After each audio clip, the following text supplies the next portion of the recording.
pour nous le midi.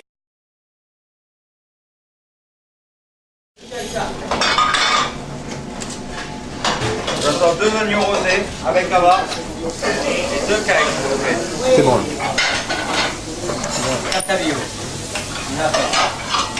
On l'a refait? Ouais. Alors le type de plat justement qui fait évoluer, pour ma part qui fait évoluer la cuisine, c'est un petit peu ça. On va se retrouver avec en temps normal 3 tomates. Ça c'est une tomate mozzarella. Donc là on détruit tous les codes qui puissent exister avec une tomate, des tranches de mozzarella, une petite huile d'olive au basilic parfumé, un peu d'assaisonnement. Voilà, complètement déstructuré. Mais par contre, on fait quelque chose de très simple. C'est simplement des tomates qui sont passées à la centrifugeuse, qui sont gélifiées, à la fois soit des feuilles de gélatine, soit de l'agar-agar, tout dépend de l'utilisation qu'on peut avoir. Et après, les points rouges, c'est simplement de la tomate, c'est la pulpe de la tomate qu'on a retirée de la centrifugeuse qui va faire ce concentré de tomate. Le blanc, c'est la mozzarella que l'on a détendue avec du bouillon de volaille et de la crème. Et l'huile verte, c'est de l'huile parfumée avec du basilic. Et on remet tout ça et en fin de compte, quand on commence à goûter cette tomate mozzarella, on a le goût de la tomate mozzarella tout à fait normal. Après là, on a une salade de tomates, malgré toute chose, mais c'est une tranche. Alors on a la chance d'avoir ces grosses cœurs de bœuf qui sont coupées en tranches très épaisses. Et là on assaisonne avec une petite huile d'olive parfumée à la vanille et au citron vert. Et normalement on va servir en parallèle encore une troisième tomate qui est la tomate provençale. Donc on va se retrouver avec un côté très classique de la tomate provençale. La tomate coupée en deux, la petite chapelure avec l'ail, les fleurs d'ail taille qui vont être dessus, passer au four, un petit jus gras qui va se rajouter. Le côté très classique, le côté salade de tomate mais revisité d'une certaine façon, mais qui reste quand même une salade de tomate, vinaigrette et tomate tout simplement. Et puis le côté tomate mozzarella, là revisité et revu d'une autre façon. Donc voilà un petit peu comment on structure nos plats à chaque fois. Toujours 3 éléments, le même produit, mais décliné de façon différente. Et bien sûr, une chose très importante, l'association des goûts qui doivent se suivre d'un plat à un autre. Parce que bon, faire des plats différents mais qui ne s'associent pas l'un à l'autre, c'est pas toujours évident.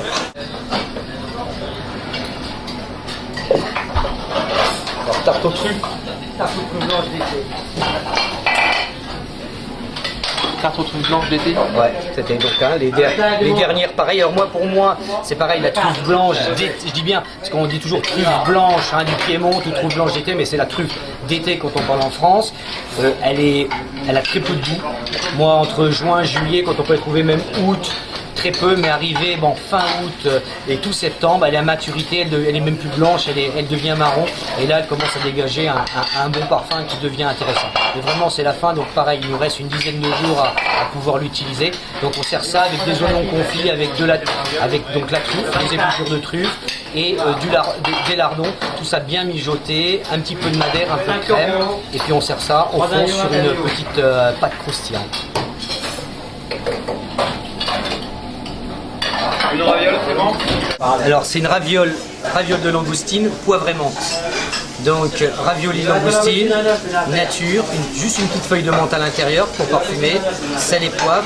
Et par contre on fait infuser dans un bouillon de volaille de la menthe comme un thé, tout doucement. Après on passe la menthe, on récupère le bouillon et on l'émulsionne avec de l'huile d'olive. Donc l'émulsion d'huile d'olive entre le bouillon et l'huile d'olive fait justement cette mousse blanche comme ça. On met quelques grains de poivre au dernier moment dessus et on a un concentré de menthe. C'est quelque chose d'assez pur, naturel, mais qui est assez concentré malgré toute chose.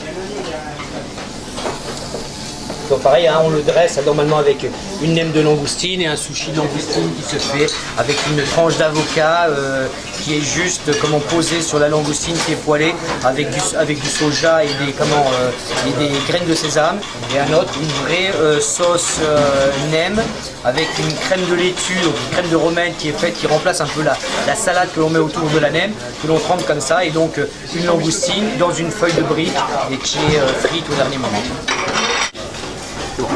Alors la préparation, c'est une fregola sarda, donc c'est une spécialité de la Sardaigne et qui est un peu assimilée au couscous de la Sardaigne. Alors, on le trouve beaucoup dans les bouillons, dans les soupes où ils mettent. Alors par contre là, le grain est beaucoup plus gros, très mou et pas très agréable.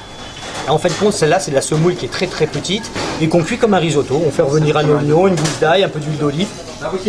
On va mettre la frigola à l'intérieur, un peu de vin blanc, on va cuire ça avec du bouillon de volaille tout doucement, et puis après à la fin on va finir avec un peu de jus, avec un petit peu de parmesan, de l'huile d'olive. Et nous on sert ça avec de la sèche, donc on prend des sèches qu'on fait poêler juste à l'huile d'olive comme ça, déglacées avec un petit peu de jus de viande, des fèves et puis du caviar. Donc quelques copeaux de parmesan comme ça, et pour moi voilà, c'est un peu le risotto que l'on fait. Et il y a une période, comme au Pré-Catelan, on faisait une paella, comme une vraiment paella normale, et on avait remplacé le riz justement par cette frigo-là. Donc je pense que c'est quelque chose qui peut remplacer le riz, les pâtes, c'est assez bien. Là c'est simple, il te reste Alors normalement pareil, trois parties. On est sur le thème un petit peu la barigoule, l'artichaut. Première sole, elle est faite avec la garniture de la barigoule, quand on cuit un artichaut de barigoule, du céleri, oignon, carottes qui est mijoté dans le vin blanc.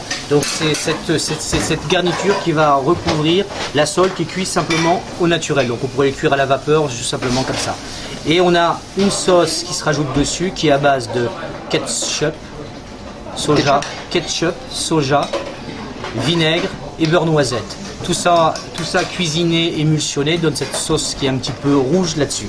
Et là, on a notre artichaut barigoule, donc l'artichaut poivrade, farci à l'intérieur, avec petite girole, petite duxelle de champignons, recouvert de tranches de lard, c'est rôti, c'est cuit avec la garniture qui recouvre la sole, et servi, je saute encore une nouvelle fois, avec la sauce à base de ketchup, soja, vinaigre et beurre noisette.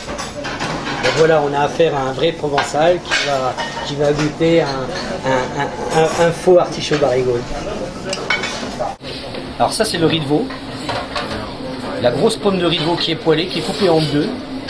Une qu'on sépare et on met une soubise au parmesan, donc purée d'oignon réduite, nappée sur le riz de veau, parmesan dessous et on fait glacer. L'autre juste rôti comme ça, quelques girolles dessus. Et puis une purée de céleri parfumée à la cannelle, un petit jus gras, des petites fleurs frites et puis les petits morceaux de riz de veau qui sont juste caramélisés. Donc voilà, pareil, on est sur le goût, la simplicité, et voilà l'association du parmesan avec l'oignon, le céleri, la cannelle, donne une association assez sympathique. C'est le café expresso, ganache au chocolat, glace au caramel et un zéphyr café par-dessus. Donc tout ça monté dans un tube de sucre transparent.